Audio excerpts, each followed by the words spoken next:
Hello दोस्तों, ये जो हाउस प्लान देख रहे हैं ये 30 फीट बाय 30 फीट में बनाया गया है। इसमें total number of column 16 place किया गया है और इस कॉलम का साइज 10 इंच बाय 10 इंच में डिजाइन किया गया है। कभी भी कॉलम स्टील यूज करेंगे वो कम से कम 12 का 4 सरिया यूज करेंगे। ये हम सिर्फ सिंगल फ्लोर के लिए बात कर रहे हैं। यदि आप 2 मंजिल या 3 मंजिल का कंस्ट्रक्शन करना चाहते हैं तो उसमें कॉलम का साइज बढ़ जाएगा। उसके बाद यहाँ पर एस्टीमेट देख सकते हैं। इसमें 8 इंच का ट्रेड और 6 इंच के राइजर के साथ इसको बनाया गया है। कुछ इस तरह से आप देख सकते हैं। उसके बाद इस हाउस प्लान का जो मेजरमेंट है वो हम वीडियो के लास्ट में बात कर लेंगे। इसका डायमेंशन किस प्रकार से देखने को मिलेगा। चलिए आपको step by step house design create करके दिखाता हूँ। सबसे पहले हम वॉल का बात कर लेते हैं। तो यहाँ वॉल का हाइट 10 फीट खड़ा कर लेंगे कुछ इस तरह से।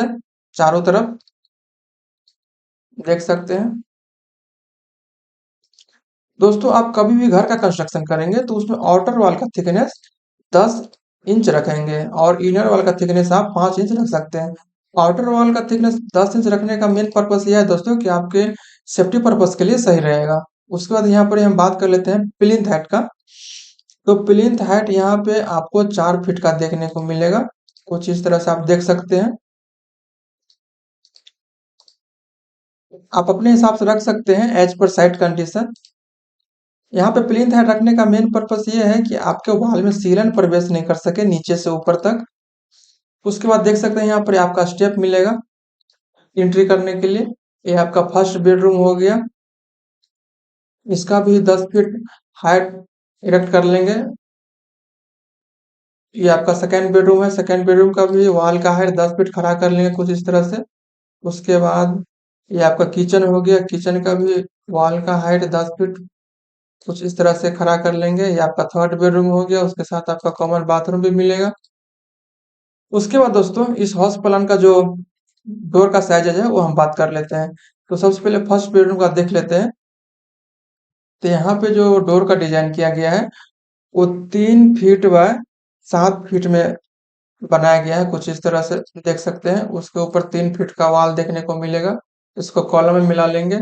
उसके बाद सेकेंड बेडरूम का भी जो डोर का साइज रखा गया है वो 3 फीट बाय 7 फीट में कुछ इस तरह से रखा गया है। देख सकते हैं उसके ऊपर 3 फीट का वॉल देखने को मिलेगा। इसको कॉलम में आप इरेक्ट कर लेंगे। उसके बाद ये आपका कॉमन बाथरूम है। इसका जो डोर का साइज रखा गया है वो 2 फीट 6 इंच बाय 7 फीट में बनाया गया है कुछ इस तरह से। उसके ऊपर 3 फीट का वॉल देखने को मिलेगा। इसको हमें वॉल में इरेक्ट कर लेंगे। उसके बाद एक और कॉमन बाथरूम देखने को मिलेगा। इसका भी डोर का साइज रखा गया है वो 2 फीट 6 इंच बाय 7 फीट में कुछ इस तरह से देख सकते हैं। उसके बाद एक और कॉमन बाथरूम यहाँ पर मिलेगा देखने को। इसका भी डोर का साइज सेम रखा गया है 2 फीट 6 इंच बाय 7 फीट का कुछ इस तरह से। उसके ऊपर 3 फीट का वॉल देखने को मिलेगा। इसको भी आप वॉल में कनेक्ट कर लेंगे। उसके बाद ये आपका थर्ड बेडरूम हो गया। इसका जो डोर का साइज रखा गया है वो 3 फीट व 7 फीट में रखा गया है कुछ इस तरह से आप देख सकते हैं। उसके बाद यहाँ पे आपको किचन देखने को मिलेगा। किचन का जो डोर का साइज है वो 3 फीट व 7 फीट में है। उसके ऊपर 3 फीट का वॉल देखने को मिलेगा। कुछ इस तरह से आप कॉलम में इरेक्ट कर लेंगे।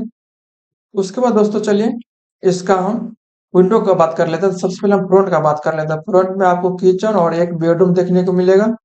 तो यहाँ पे आप 4 फीट व 4 फीट का रख सकते हैं विंडो। उसके बाद इस साइड का बात कर लेते हैं। आपका किचन है यहाँ पे रख सकते हैं 4 फीट व 4 फीट का। एक यहाँ पे बेडरूम है रख सकते हैं। इस साइड का बात करते हैं। इस साइड में 2 बेडरूम देखने को मिलेगा। यहाँ भी आप रख सकते हैं 4 फीट व 4 फीट का। उसके बाद यहाँ पे आपका कॉमन बाथरूम है तो यहाँ पर आप वेंटिलेशन वेंटिलेशन रख सकते हैं 2 फीट व 2 फीट का। उसके बाद यहाँ पर आपका 2 बाथरूम मिलेगा। दोनों सेपरेट सेपरेट है कॉमन। इसको भी आप वेंटिलेशन के लिए यूज कर सकते हैं। चलिए आप इसको ओपन करके दिखाता हूँ। कुछ इस तरह से विंडो को ओपन कर लेंगे। इस साइड का बात कर लेते हैं।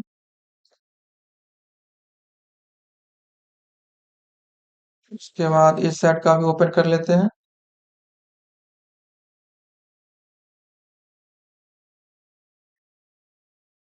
इस वेंटिलेशन को भी कुछ इस तरह से ओपन कर लेंगे।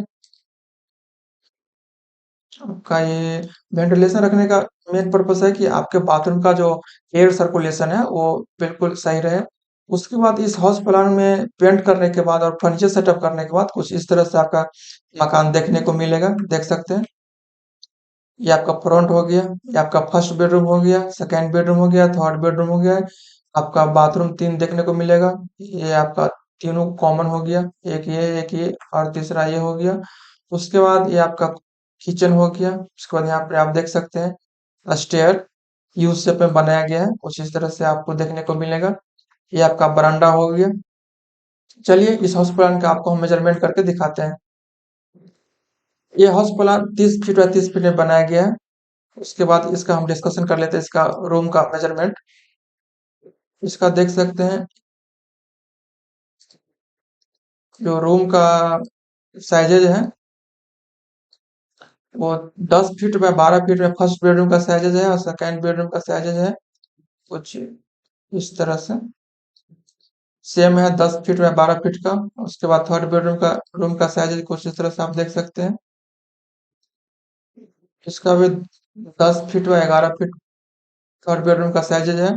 किचन का साइजेज का आप मेजरमेंट इस तरह से देख सकते हैं। इसका किचन का साइजेज है वो है, सॉरी, किचन का साइज है ये आपका 10 फीट बाय 9 फीट 6 इंच का। उसके बाद बाथरूम का बात कर लेते हैं। बाथरूम का जो साइज है वो आपका 3 feet 6 inch by 8 feet 7 inch का है, फर्स्ट बाथरूम का साइज। उसके बाद सेकेंड बाथरूम का साइज देख सकते हैं। ये है आपका 3 feet 7 inch by 8 feet 7 inch का। उसके बाद थर्ड बाथरूम देख देख लीजिएगा। इसका जो साइज रखा गया है वो 4 feet 6 inch by 6 feet 7 inch का है, कुछ इस तरह से। आपका ये बरामदा का मेन देख सकते हैं, उसका जो रखा गया है वो 7 फीट 6 इंच का रखा गया है। इसका जो लंबाई है कुछ इस तरह से 10 फीट 7 इंच का है, कुछ इस तरह से देख सकते हैं आप। इसका चाहे तो स्क्रीनशॉट भी ले सकते हैं। आप इजीली कंस्ट्रक्शन कर सकते हो with the help of this plan. Video पसंद आया तो लाइक कर देना दोस्तों, और इसी तरह का नया नया वीडियो देखना चाहते हो तो सब्सक्राइब भी कर लेना। तब तक के लिए जय हिंद।